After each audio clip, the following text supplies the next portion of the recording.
again, everyone, and welcome to another episode of Alumni Chats, a weekly podcast featuring alumni from the Department of Broadcasting and Journalism at Western Illinois University. My name is Buzz Hoon. I'm the host of the podcast. Today, I'm talking with Redrick Terry from the class of 2017. And Redrick, not only good to see you, but you found the old polo. I found the old polo. That's right. Thanks for having me, first of all. And this is one of the several shirts I have left from Western that I hold on to very near and dear. So I'm glad to be wearing it and glad to be with you today. Well, let's give everybody a life update. Where are you? What's going on? Oh, what is going on? Well, I am now a morning news anchor at KWQC-TV in the Quad Cities, Davenport, Rock Island, Iowa, Illinois. And it's kind of surreal for me because this was my station that I kind of grew up watching, and now being able to be on that station has been absolutely phenomenal. I'm also doing play-by-play, which is obviously been a lifelong dream of mine. So getting to do that with the Quad Cities Team Wheelers of the Indoor Football League. I've been doing some colleges as well. So yeah, things are pretty busy, but going very well. Excellent. And it's so good to have you on the podcast and catch up with you and everything, Redrick. And as you said, you're from the Quad City area. Did you grow up in Rock Island? Yep. Born and raised Rock Island, Illinois. So that's obviously from Macomb, just about an hour and some change. Yeah. A lot of people here very familiar with Macomb, very familiar with Western. And it just kind of was an immediate fit for me when I think back to when I first started looking at colleges. When I looked at Macomb and Western and the broadcasting program, what it had to offer, it was truly a no-brainer. Plus, it was still pretty close to home, so I immediately chose that. And obviously, that's been something that I certainly don't regret. Well, that the great thing about the Quad Cities is, for people that may not have been there, there are identities of different places, but, there is a shared experience, I think, of everybody that grows up, even if you are from a smaller related town. There's something about the attraction of being able to go there for eating and shopping, and the fact that you all play each other a lot of times in sports and everything. What was it like growing up? And I always like to find out the sort of the influences of family and things that you feel like that have made you into who you are for right now. Yeah, I mean, it was amazing growing up here in the Quad Cities. Like you mentioned, there are several different, obviously, Quad Cities. There's 4 main cities that are comprised of that, but every one of them kind of team up and it's like kind of one bigger city where, if one city doesn't have one thing, the other one has the other, and you're kind of going all over the place. But you always have what you need in that centralized location, not to mention the fact that it's close enough to Chicago, St. Louis, bigger places like that if you need that bigger city experience. So growing up here was amazing. It was truly something that I'm very proud of, to be from the Quad Cities. My parents, growing up, they really just they made it so anything that I really wanted to do, anything that I thought that I wanted to do, they supported me completely and fully. And so my dad actually got me started in sports, in football, when I was young, when I was in elementary school. And I'm not gonna lie, I didn't want to play football at first, but he was like, you got to do this. You need to do this. And lo and behold, I ended up loving it. I didn't continue playing, but that's where my love for sports broadcasting was born, was my short time on the football field.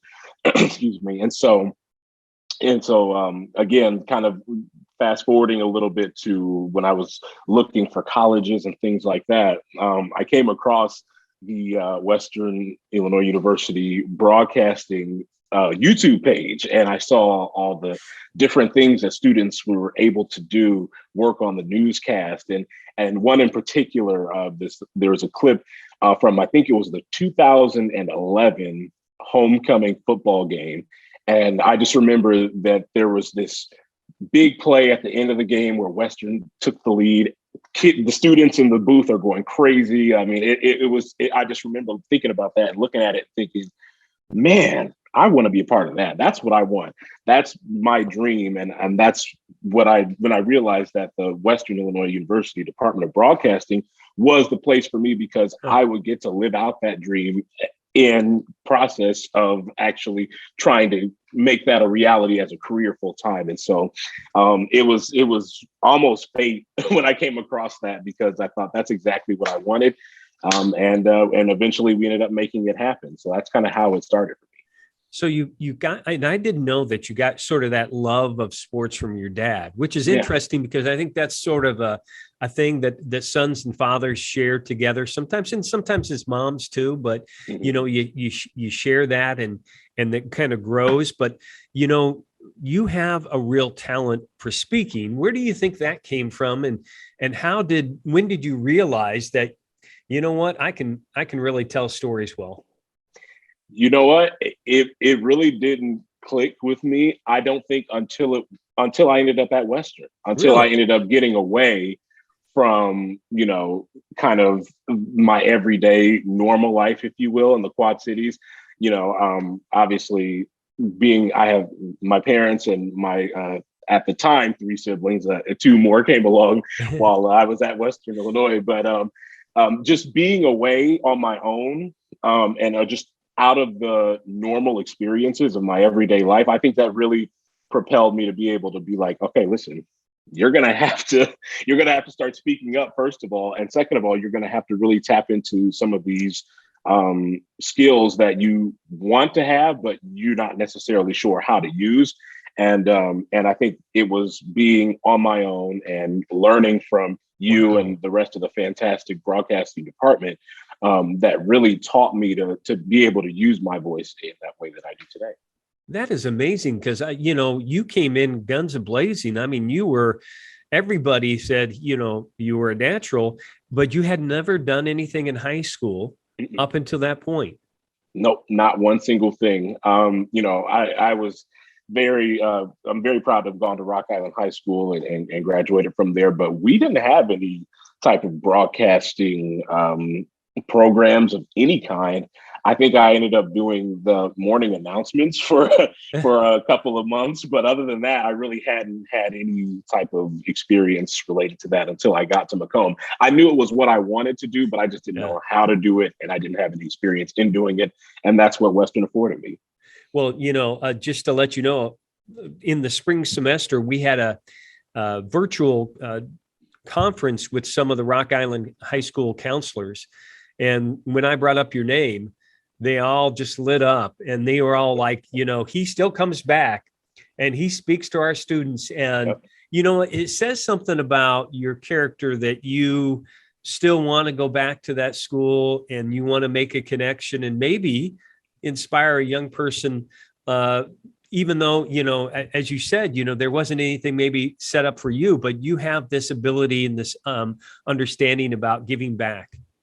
Yeah, absolutely. And I mean, I think that's what it is. I think, you know, when I look back on it, again, I was so sure that is exactly what I wanted to do. I wanted to be in sports broadcasting. I wanted to be in news broadcasting. And I was so sure of that in my head that I knew that I needed to do that, exactly what I did, go to Western and get involved immediately. And so I already had that thought in my head. Not everybody has that. You know, sometimes it doesn't necessarily click right away. Right. That, okay, this is what I want to do. Or maybe you don't even realize that this is something that you can do. And so my purpose, my goal, at least when going back to Rocky and speaking to students, is to hopefully foster some of those ideas in their head earlier on, to where they think, okay, this is something that I could possibly pursue, and this might be something that I'm interested in. So that's my goal. Hopefully that happens, but at least I'm going to try. You know, I remember our first meeting, and I think I still have a picture of it, of a Discover Western when you visited. I think it was with your dad, wasn't it?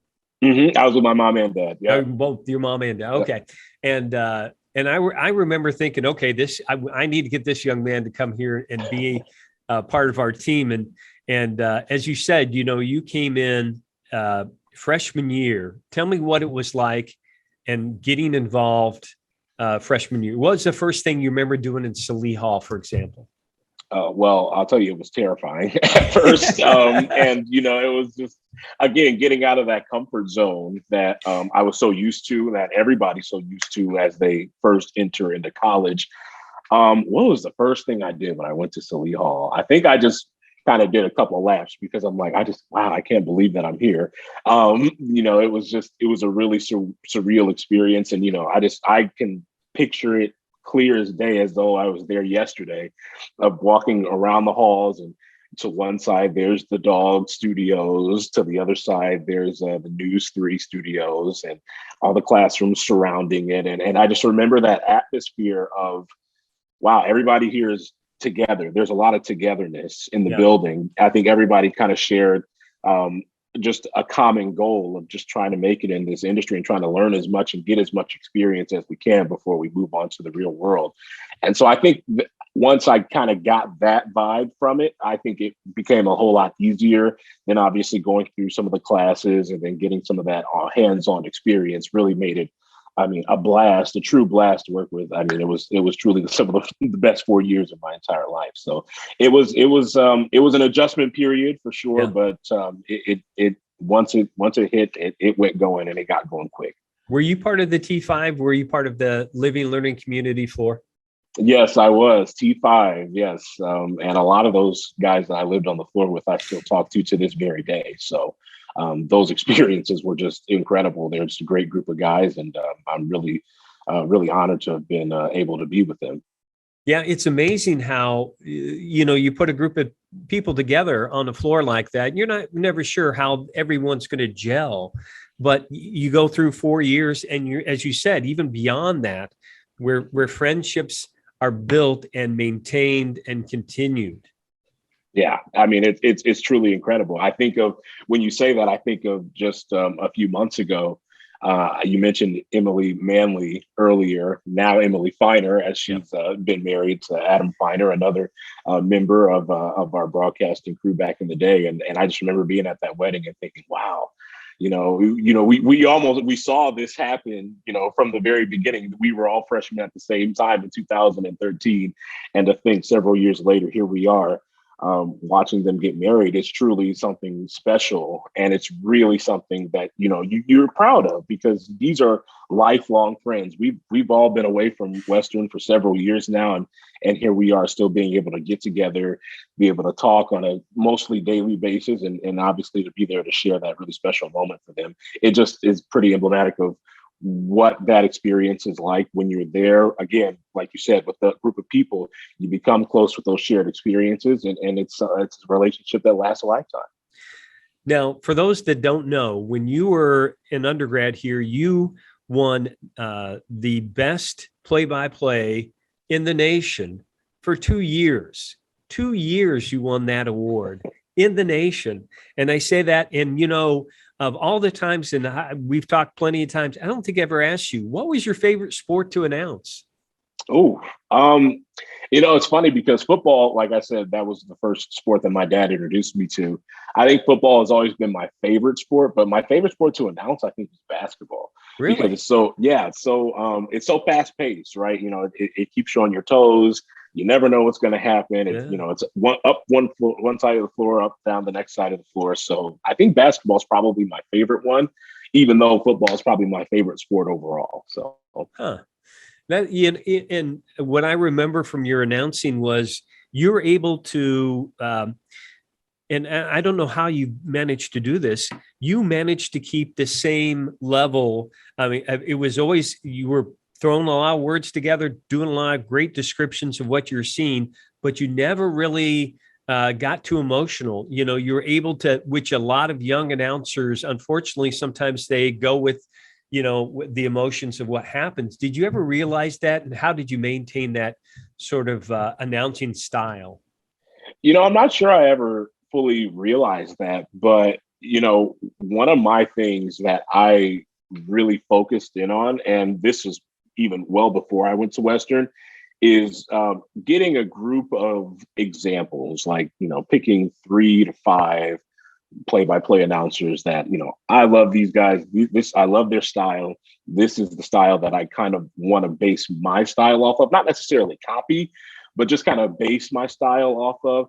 And there are a handful of those, but I think having that influence and kind of really studying how they do the game, how they handle a situation, be it, the very first play of the first game or the last play of a tight game. I think that helped me a lot in terms of, okay, this is how it should be done. Having those examples, those successful examples to go off of. Okay. Now for those that don't know, you got to travel with the football team. You also got to do, as you said, a number of basketball games. What sticks in your memory as sort of memorable things, sports related that you were announcing? Well, I know in fact, going to travel with the team, that was the first time that I actually gotten on an airplane. I'd never flown before. And I think it was 2015. Oh, it was my first year doing Western football, and we had traveled out to Myrtle Beach, South Carolina. We were playing Coastal Carolina, and I was terrified, because I had never gotten on a plane before. I'm generally afraid of heights. So, 30,000 feet, right? That's a great thing. And so I was terrified. But I think, when we touched down, like the landing was a little bit shaky, but when we finally touched down and got everything together, I remember stepping outside of the plane and just seeing Myrtle Beach for the first time. And I'm like, wow, this is incredible, because it'd been the first time really that I had been, really only a handful of times I've been out of the Midwest. But I'd say that probably might have been the second or so time that I'd ever been out of the Midwest, and the second time that I had ever seen the ocean. And, I was just like, wow, these are the type of things that I can look forward to if I really work hard and I really continue at this. This is just a taste of what this job and what this industry could do for me. And so I remember that moment sticking out in my head a lot, because I thought, this is great, and I don't want this to end right now. I don't want it to end when I'm done at Western. I want some more of this. So it was really motivation for me. Huh. And and not only were you traveling, but you had plenty of meetings as announcers with the coaches. What kind of things did you learn about being a professional from dealing with the WIU coaching staffs? The coaches that I dealt with at Western were all fantastic. I mean, every football, basketball, and I talked to baseball coaches, volleyball coaches, and it really taught me that you have to be prepared first and foremost. You have to know what you're talking about, because it's not necessarily that you want to put forth a bad example, but you also don't want to be embarrassed, right? When you're in an interview and you don't know exactly what you're trying to say or what you're trying to talk about, exactly what you're trying to ask about the team, whatever team you're interviewing about. So being prepared, that's what it taught me the most. And then it's just, sometimes you can get so nervous in those situations when you're talking to, well-established, athletic department staff and coaches. So, you just kind of keep in mind that, these are just people. You're just having a conversation, and that's kind of how I went along with it. And I think it ended up working well for me. Now, over the years, you worked with a lot of other students that were most of the time doing color analysis for you, a lot of characters. Tell me a little bit about what you remember of those guys. Oh my gosh. I had the best broadcast partners while I was there. I mean, I remember the first game that I had ever done was for Western Illinois women's basketball, and Matt Langman was my color commentator. And I had known Matt before. And, we kind of got thrown onto the team. Some guys auditioned with each other and kind of formed their own broadcast teams. Well, Matt and I were kind of thrown together, and it turned out to be a great thing, because Matt and I are still very close friends to this day. And he taught me that, it's okay to have a little bit of fun. I came in buttoned up, very much, we're talking basketball business only. Yeah, business first, business only. And, Matt's next to me making up nicknames for the players and, just having fun with it. And I'm like, wow, this is fun too. You can have fun. You can have a balance where you got to obviously call the game and that get that business out of the way, but there is a way to do that and have fun with it, not only with your broadcast partner, but with your audience as well. And really, Matt is responsible for teaching me that. Interesting. And you worked with Danny Fry some. Yes. And I'm trying to think who else was.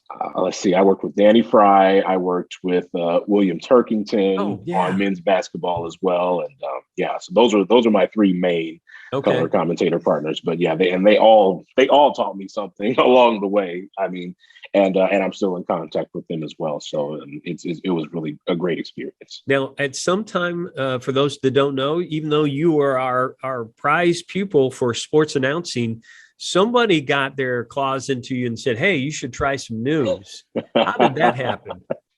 That's true. That's exactly what happened.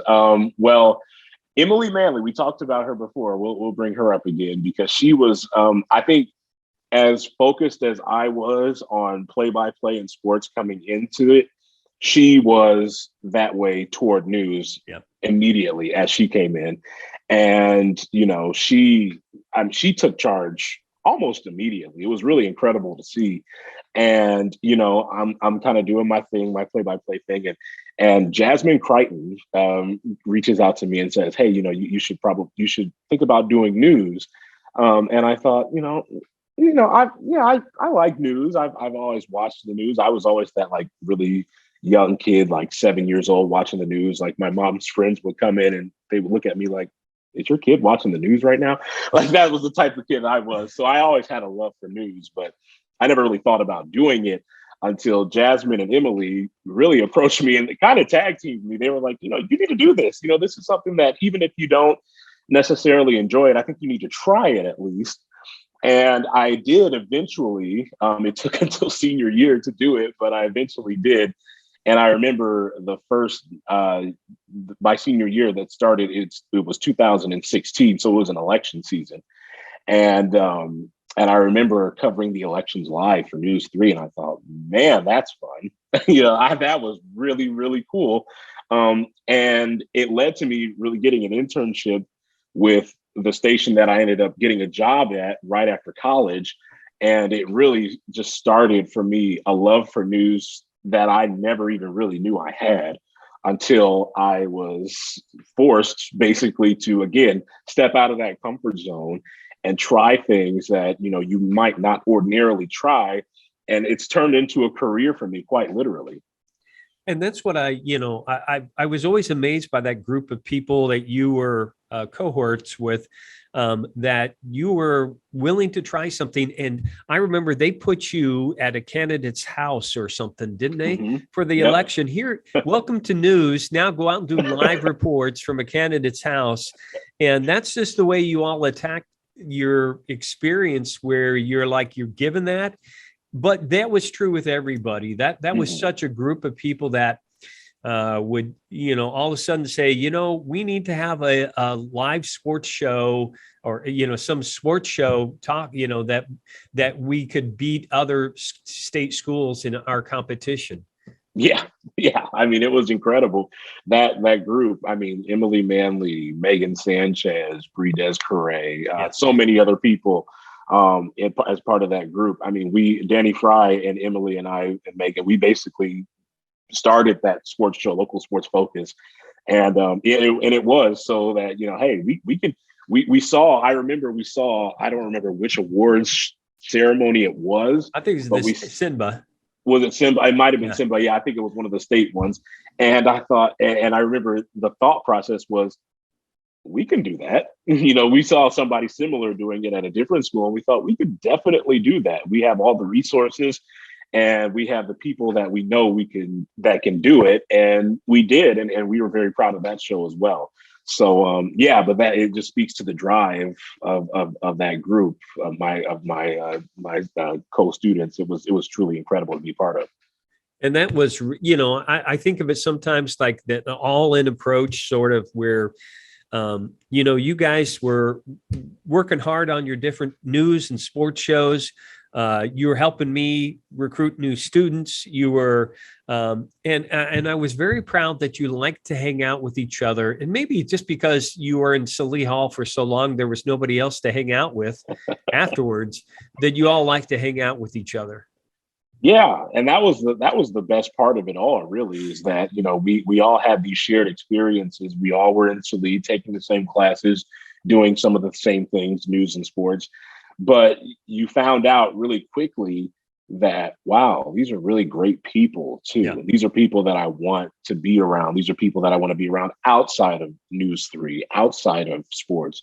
And we did that. And that, like I said, it's something that, what are we, 4 or 5 years after we all left Western, we're still hanging out. I mean, Danny Fry was at my place not that long ago, a couple months ago. He blew into town for a Missouri Valley Women's Basketball Conference tournament that happened to be in the Quad Cities, and he stayed at my place because it's just something that, we developed that friendship way back when, and it just developed into something so special to all of us. So yeah, we really enjoyed just being around each other. Yeah, and you brought out the best in each other, and Yeah, I don't know I if it agree. was just the competition or the support, but you brought out the best in each other. I think it was a combination of both, really. Yeah. I mean, I think we all knew that, wow, we are all doing this, and these guys are good. Like, these guys are actually really good at what they do. And so, you just wanted to be a part of it. It's that inspiration, just seeing it happen and seeing these guys do the things that they do and do it so well. You think, man, I want to be a part of that too. And that's how it happens. So let's talk a little bit about the faculty that you remember from your time that helped you and formed you into who you are. Well, I'm going to start with you because Oh, I don't know if you remember this. It was the end of my freshman year, and I was auditioning to be the football play-by-play announcer because that was my number one goal. Like I said, I saw that video, that Western against Southern homecoming game, and I thought that's where I want to be. So freshman year, end of freshman year was my first opportunity to audition, and it wasn't very good. I'm not going to lie to you. It just wasn't. I mean, I didn't really know what to expect in the audition process. So I got there, I did it. I wasn't really thrilled with it. And I knew that, it more than likely wasn't going to happen. And I remember being kind of down about it at first. It was kind of disappointing to me that I wasn't able to kind of bring it home.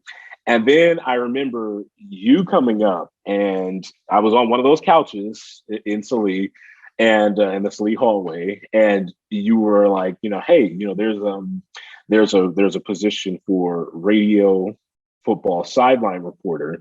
Have you signed up for it? Have you signed up to audition? And I was like, not really. I was really only looking for play-by-play and things like that. And I remember you saying, sometimes you have to go for the positions that you weren't necessarily looking at because it can always lead to something more. And it can always be great practice for where you eventually want to be. And I thought, okay, I guess I'll try it. And I ended up doing it, and I ended up getting it for the next season. So, and I think, again, just having that experience, even though it wasn't necessarily what I wanted to do, it really prepared me for when I ended up eventually getting the football play-by-play role, because I already had that kind of inside track on how everything works and things like that. And obviously had already established some of the relationships with the coaches and players. So, I mean, that piece of advice was invaluable because it was one of those things where it was like, well, I didn't really want to do that, but, it really set me up for the future in a way that I did not see happening beforehand. So that was really awesome. You were really instrumental in my success there. Sean and Gracia, another guy that was very instrumental in my success and a lot of other people's success there. He really just kind of inspired you to again go out for some of the things that you want, but sometimes you're not going to get it, but keep working at it. And that's what he did. And I remember a lot of times being in his office and going over some of the games that we did, and he would say, I really don't like that, and that didn't really work, maybe try this instead. And again, that's kind of hard to hear at the beginning, but in the end, it's like, this is invaluable. This is really going to help you in the long run. So extremely valuable. I mean, there's so many people. Jasmine Crichton. I mean, thank God she didn't give up on me, because I surely was trying to blow her off for a while in terms of news. It took me until senior year She to changed your life. finally, yeah. And here I am, 4+ years later, doing news on a daily basis. I never would have thought that was even a possibility coming into Western. And it's literally my career now. And so so she was incredible. I mean, there's so many, the list goes on, but I mean, so many people had such huge impacts on me while I was there. So let's talk, before we leave WIU years, let's talk about anything you like to do in Macomb, any favorite things about Macomb. Oh, going to eat someplace or hanging out, or I haven't. It's been a while since I've been down there, but I do. I mean, I think everybody's default was Chicks on the Square, right? Yeah. I mean, we love Chicks. It was one of those things where you only did it for like special occasions, if your parents were in town, if they were paying for it, or things like that. But I remember the thing about Macomb was, it's a small town. There's not a lot to it. So it's not really as much as the places, as much as it is the company. It's the company that really made it worthwhile. So, your friends, whether you're going to the Forum or you're going to Chicks on the Square or Jackson Street Pub or one of those places. I mean, it was truly the company you kept that really made it worthwhile. Yeah, good point. Okay, so let's talk a little bit about your first job. You said you got an internship, and that led to your first job, and that was in the Quad Cities, but at a different television station. That's right. Yep.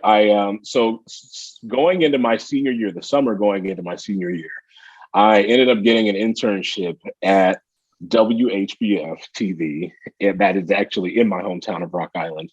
And it was supposed to be a news sports hybrid type of internship. But I really only spent the first week of it doing actual news, and then I transitioned kind of more full time to sports after that. But it again, going in, I had no idea what to expect. But it was one of those things where everybody I met was so wonderful, so patient, so helpful. So supportive. I mean, I remember the first day I did a run through, a sports anchor run through. My hands were like this the whole time because I was so nervous. But I remember them like literally cheering in the newsroom once I came back down. It was just such a great atmosphere. Nice. And it was everybody, from the sports director Jay Kidwell to everybody else that I worked with. They were so just incredible. And I remember it really made it so I was like, okay, I think news is really something I could certainly see myself doing. So that's what ended up happening. Once we were starting to get deep into the second semester of senior year, I was looking around and I really wasn't finding sports jobs that I wanted. And so I thought, okay, well, this is why I'm glad I have that news experience, both in the internship and at WIU with News 3, because this is going to be an avenue that I'm probably going to take here. And so I ended up doing that. I ended up starting at WHBF as a multimedia journalist, which for those who don't know is what they call a one-man or one-woman band. You're basically doing everything. You're a reporter, but you're doing every portion of the reporting job by yourself. Doing the interviews, recording your interviews, recording your video, editing your video, writing everything, and then eventually putting it together for the on-air product. So, I started doing that, and it was intimidating, but it wasn't nearly as intimidating as it probably would have been had I not, again, had my experience with News 3, done a lot of the things that I did at WHBF, I did it at News 3. So it made for the transition to be much more smooth, than I had even expected it to be. And so I learned a lot. I learned a whole lot in that first station. It was one of those things where I got in and, things were going well. And eventually I got the opportunity to anchor, which is what I really wanted to do. I got moved to weekends and eventually to mornings, which is, the job that I currently have to this day. So, in fact, I just took a little nap before doing this because the morning shift is something else. But yeah, it's so crazy to even to see it now and look back and realize that, again, a lot of this is a product of the things I got involved with while I was at Western. It's incredible. Well, the thing about, and you have really excelled not only at HPF, but also KWQC, is that, as a morning, you're not only a news person, but you have to be a little entertaining, don't you? Yeah. And I think sleep deprivation helps with that a little bit. Oh, okay. I'm sure. You get a little loopy. It's incredible. It's especially like you mentioned in the morning, there's this mix of bringing forward the news that people want and need to start their day, but also not boring the life out of them at 4:30 in the morning. It's 4:30. That's when my show starts now, and it's like, you have to be on, you have to be entertaining, you have to be interesting, you have to be interested, and you overall just it's a very interesting job, especially that morning shift. It's something that really I'm still getting used to, and I've been doing the mornings for about 4 years now. But it's really something that you really have to kind of toe the line between, obviously you're a journalist and you always have to be a journalist, and that's your first priority, but also there is an entertainment factor when it comes to the morning and making sure that people want to stay engaged and interested in what you're talking about that early. And what's been so far, maybe in both places, but certainly at KWQC, what's been some of the joys or the challenges? I'm sure that waking up early is a big challenge. Yeah, it's a huge challenge. People always ask me if I'm used to waking up that early. No. No, you never get used to it. I don't think there's a way for the human body to get used to waking up at 2:00 in the morning. I just think that's just too unnatural.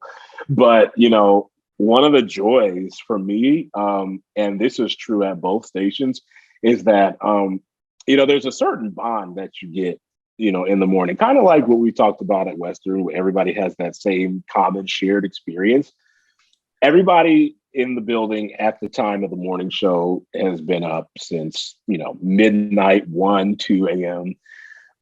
And everybody obviously has the same goal. We're all working toward putting on a good newscast. And I think during that process, you really grow close with the people that you work with. Like I said, I've been at KWQC for almost 7 months now, but I was at WHBF for 4.5 years. And I think, there are people that I haven't worked with, haven't even seen in person since, 2019, 18, that I still talk to on an almost daily basis, just because of that bond that you form on the morning show and kind of working as a journalist. It's truly something special, and it's truly something special to be part of. And that's awesome. And, I think that for a local person like yourself that grew up in the Quad Cities to have such and it is an important role. You probably would even acknowledge that what you do is really important for that community, is to find out everything that they need to know for that day. Talk a little bit about being connected to the community and having that important relationship with your viewers. It is really important, and it's really an honor to have. When I transitioned from WHBF to KWQC, I just remember the outpouring of love and support that I got from people at Channel 4, both people that I worked with and people that watched our show. I was very, very fortunate to have worked on that show for, about 4 years. And, I remember one of my old co-anchors, Alexandria Icamoni, she is down in Atlanta now, but she, on my last day, she ordered a Casey's breakfast pizza from Atlanta and had it delivered to the station, because I remember that was like one of as a team, our shared experiences. She was from Atlanta. She had never been to the Midwest before, so she had never seen a Casey's pizza or a Casey's gas station convenience store. And so she thought, why you're going to get pizza from a gas station, blah, blah, blah. They don't know. The Midwesterners watching this. Just had it last night. Yeah. If you know, right. And so I remember that having such a big impact on her. So on my last day, she sends one over to the station. And, that's just an example of just the people that you meet and you grow and you love.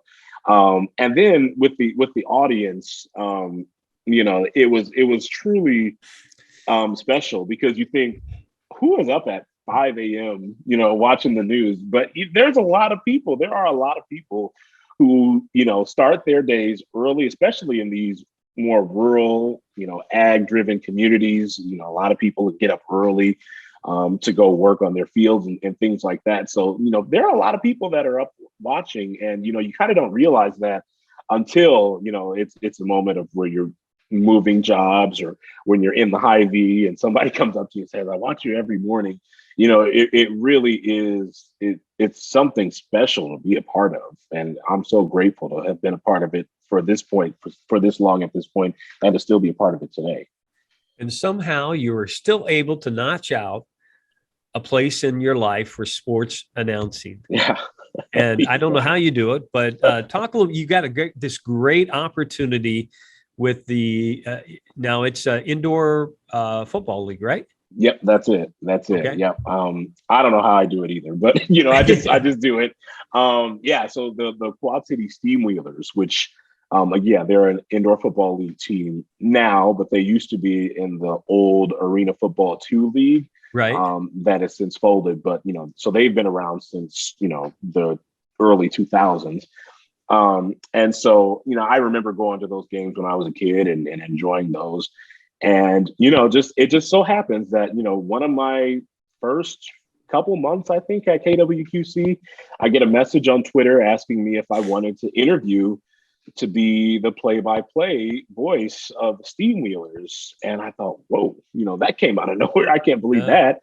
It was an amazing opportunity. I jumped on it, obviously, and I've been, and this is my first season. It's actually coming to an end here in a few weeks with our last home game. And it has been incredible. I mean, it has been truly incredible to be a part of that team, of that league, and to just continue doing play-by-play, because as mentioned, play-by-play was my first love. It was my number one goal. And it's been amazing to be able to do news, which is now my primary career, and still be able to do play-by-play on the side. It's really the best of both worlds. I'm incredibly lucky to be able to do both. And that leads us to this part of the interview where I say, Redrick, tell us about what kind of recommendations do you have for our students? Because, you are somebody that's still up in Salee Hall, by the way, just telling you, they get to see your picture. So they're going to see that picture come alive during this time. Talk to these students about how to get involved. My gosh. First of all, for anybody that goes to Western and is in the Department of Broadcasting and Journalism, thank your lucky stars, because that is a place where you are going to be able to do as much as you want to do while you're there.